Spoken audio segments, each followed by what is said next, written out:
I'm going to talk about. And today I'm focusing on joy.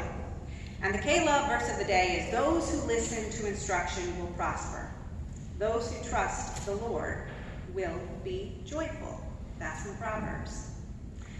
Well, a few weeks ago, I talked about a place called Honey Hut Ice Cream in Bay Village, Ohio. So I wanted to show you this picture because I did talk about it.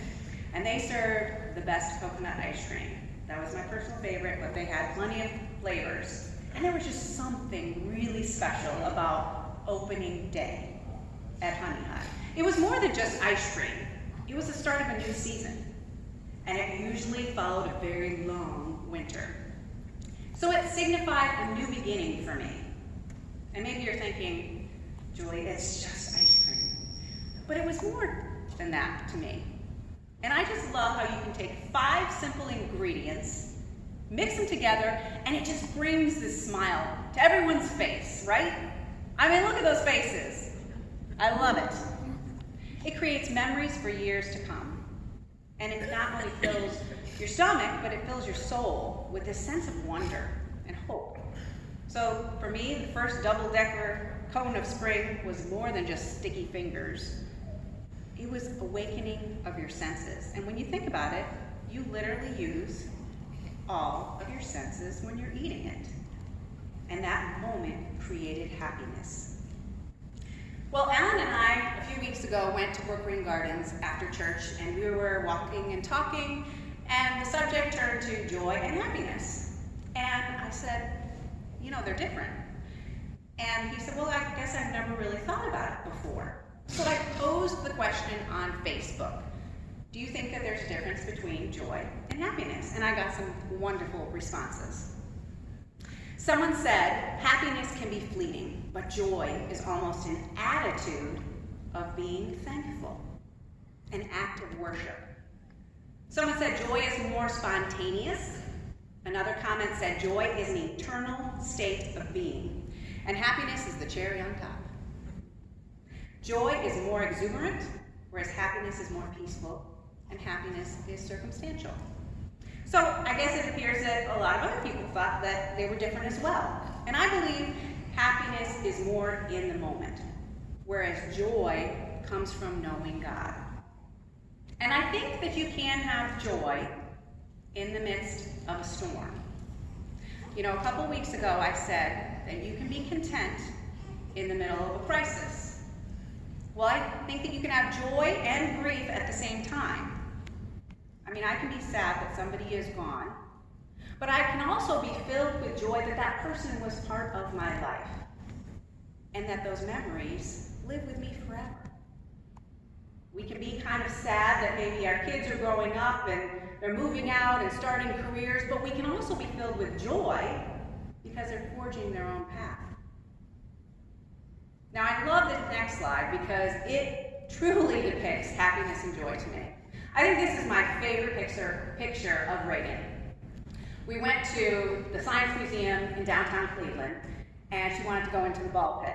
Well, the germaphobe inside of me was cringing, but I said, go ahead. And I'm so glad that I did. I mean, look at that face. I mean, that is pure happiness.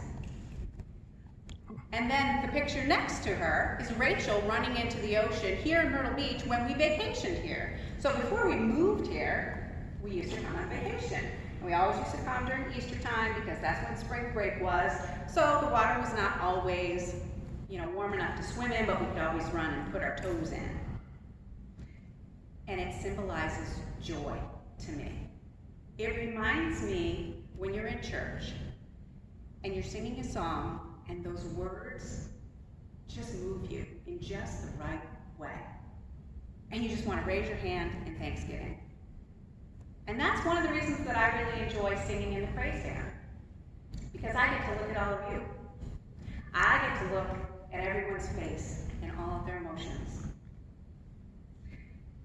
Even though happiness to me is about the here and now, I also think being willing to embrace the present brings us joy.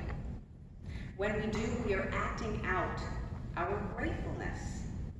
And when we free ourselves to lose the anxiety and to put whatever is stressing us on a shelf and all those struggles, And I want to say, I recognize that everybody in this room has something they're struggling with. We all do. It might be lack of self-worth. It might be financial troubles. It might be health issues. It could be lack of sleep. It could be sorrow. It could be PTSD. We all have struggles. But if we allow ourselves to put aside our problems and simply be free to take in the goodness that literally surrounds us, wow, that is joy. And that's why I think we love to look back on our childhood, and we like to look back on our children's childhood, because we get to witness that whimsical, that magic, and remember what it was like to embrace the unknown without fear. It's a lot easier not to fake it when we're young, but when we get older, we just tend to manipulate the situation a little bit more. We delve into our overactive emotions, and we put on whatever mask that we think people expect us to be wearing.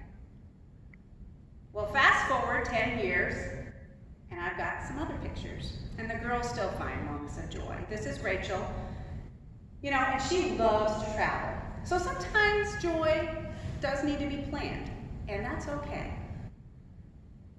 And then the next picture of Reagan was taken here.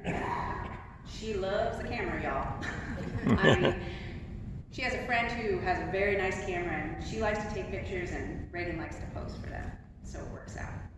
But I think that the joy that they experience may not be as abundant as it once was.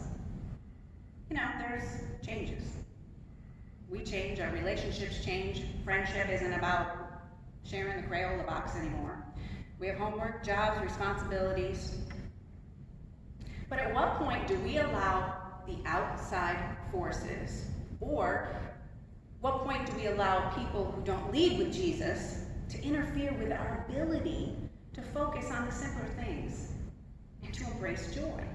I can start my day with wonder and joy. Walk outside, under the stars, look up and say, "Good morning, God." And I can listen to the birds singing and the crickets chirping, enjoy my cup of coffee. But then at some point, one task leads to another, and then it's like I'm trading appreciation for frustration. And sometimes that frustration is at people I don't even know as I'm driving to work.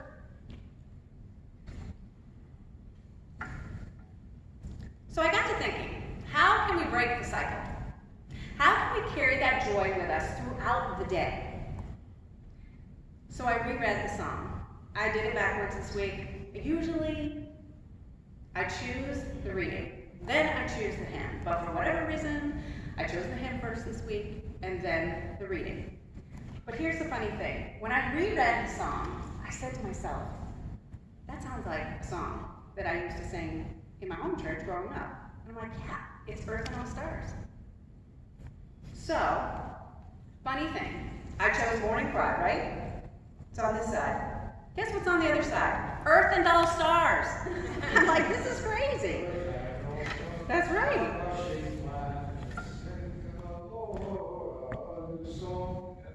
And the first part of Psalm 98 is the refrain. "Oh, sing to the Lord a new song, for he has done marvelous things." God has done marvelous things. I too will praise him with a new song. And it even mentions lyre and a horn. And then I go and I'm reading harp, lute, and lyre, loud humbling cellos. And I'm like, this is the song. So I think that big part of carrying joy with you throughout your day might actually be music. It doesn't have to come from the hymnal. It can be whatever music you want. It can be rock and roll, it can be classical, country, whatever it is that moves you. When I take Reagan to school, she's got her tunes and we like to jam. I don't always approve of all of her music choices, but I recognize that it really does help her. It helps prepare her for the day, and it centers her. As she would tell me, it centers my energies. So tapping into our joy also allows us not to let our struggles become our giants. I want to say that again.